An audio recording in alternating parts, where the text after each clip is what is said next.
When I first began to work in regressive hypnosis and past life therapy in 1979, I never imagined the unusual places and situations that road would take me.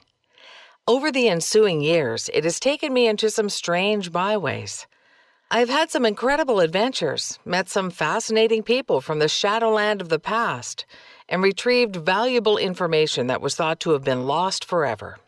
It was brought to the light of day by the incredible practice of regressive hypnosis techniques.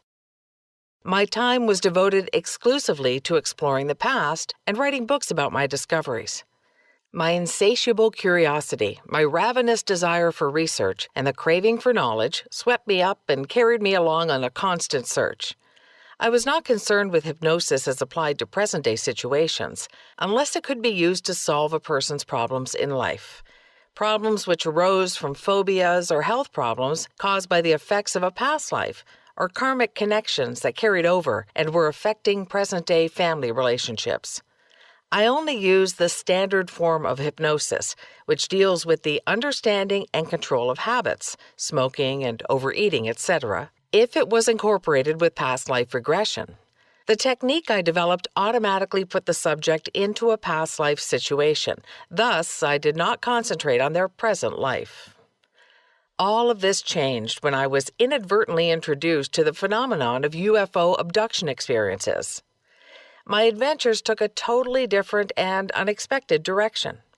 Doors opened, and I was allowed glimpses of a world that others thought should be left shrouded in the murky darkness of the unknown. Some say it is better not to probe into things that our human mind is probably incapable of understanding. But if knowledge and understanding are there, I knew I would have to search and ask my inexhaustible questions. Any new avenue of research always presents a challenge to me, and it is a challenge that I cannot ignore.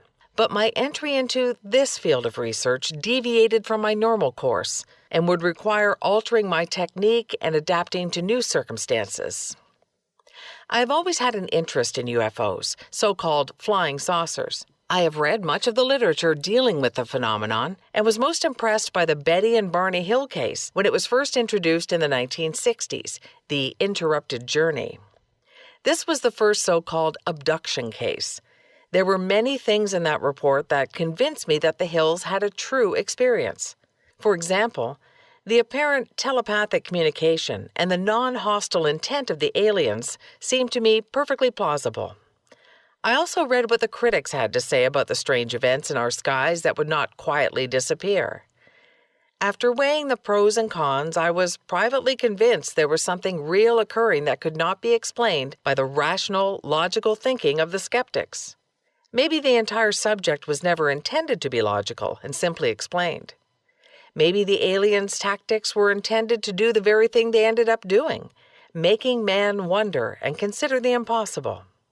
Even as a teenager in the late 1940s and early 1950s, when the first flying saucer accounts were made public and were met generally by public ridicule, I kept thinking there might be something to it.